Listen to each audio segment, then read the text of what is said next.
a picture is worth 1,000 words. This is one stunning picture. Honorary B is full out now, second on the outside. They're coming on live. 1,000 words has done it.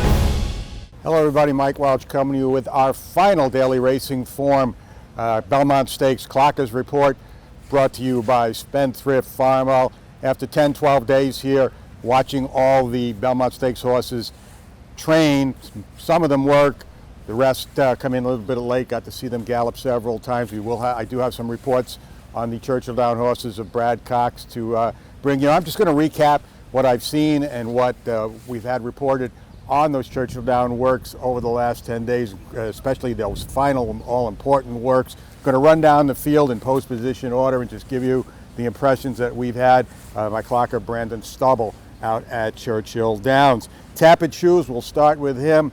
And he's an improving horse. His last work was a good one over there, 5 furlongs in a minute and change from the half-mile pole. Typical Brad Cox style, according to Brandon Stubble.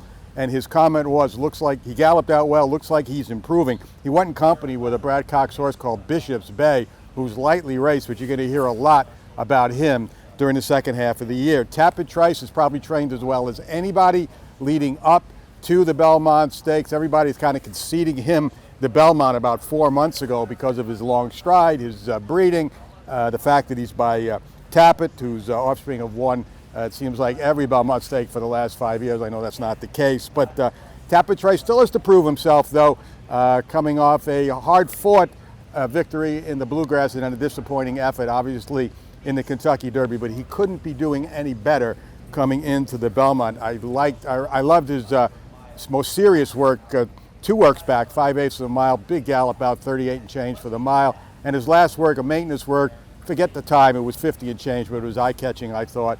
And he's looked terrific coming out of those works in routine morning gallops here, both Wednesday and this morning. Arcangelo, maybe a horse flying a little bit under the radar, but he couldn't be doing any better either. That was a great effort he put forth to win the Peter Pan, and he seems to have bounced out of that race quite well. And now he's traded in those fast bullet morning works for some more relaxed stamina works. I thought he was really good in both works I saw here. Slow to the wire, again, forget the final times, 5/8 and 2 and change with Javier Castellano, and then 3 and change with Castellano, and then with the exercise rider last week, an unplanned 5/8 and 2 and change with a huge gallop out. He galloped out 1 1/8 miles with Javier, a mile last week. He looks good, he's got the breeding. He reminds me a little bit of Toneless, who won the Peter Pan in his 4th start, and then came in and won the Belmont Stakes at a nice price. I think it was 9-1 that day.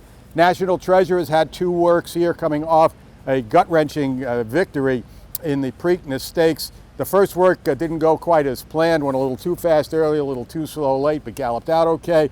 Second work was much, much better. He looked sharp, going 5 furlongs, a quick 5 furlongs with a nice 7/8 gallop out.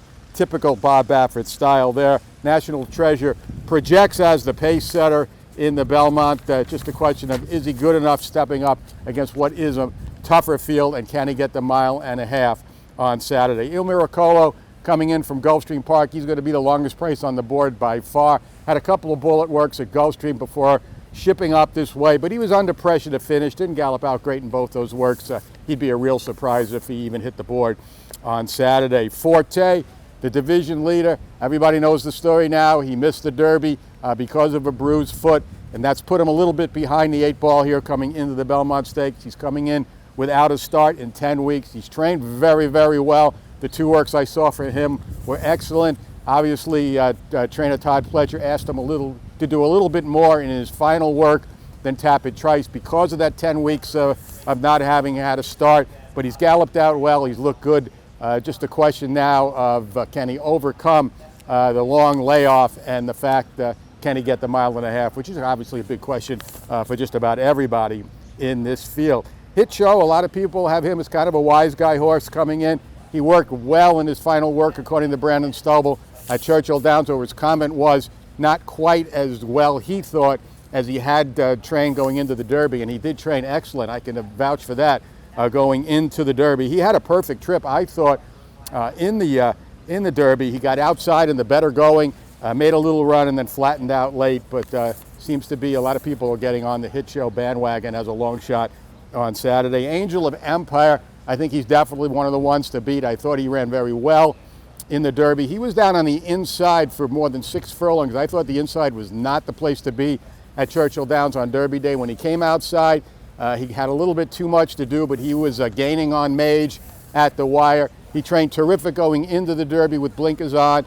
According to Brandon, he trained very well last week with those blinkers on. Galloped out extremely well, which he does in all his works. Again, I can vouch for that, having seen him several times before the Derby. And now he's going to run in those blinkers for the first time in the Belmont Stakes. Whether that'll move him up or not remains a question, but I think Angel of Empire, a major player in the race. And Red Route 1, he'll never wow you in the morning, and he hasn't wowed anybody here. 2 what I call benign half-mile works. The first one I really didn't like at all, is the rider had to kind of prod him on to finish and gallop out.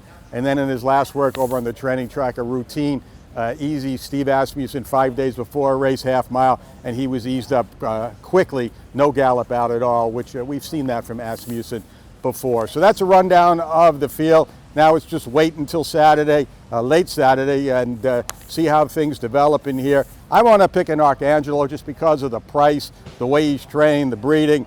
Again, he should be some value in the race. Angel of Empire, I thought you can't throw him out. Tampa Try, an obvious choice, no doubt about that. But at what price? 2 to 1, 5 to 2, not going to be any value there. And Forte, a giant question mark for me, obviously, again, because of the layoff and trying to get the 1.5 miles. So I hope you enjoyed these videos here over the last 10 days. We think it's helpful for you. We hope it has been. I want to thank my producer and camera person, Lucia Gambuza, for helping put these videos together. And just now, it's just who do you like for Belmont Stakes 2023. Keep it here, though, for the best coverage going forward. Today, tomorrow, Belmont Stakes Day, DRF.com.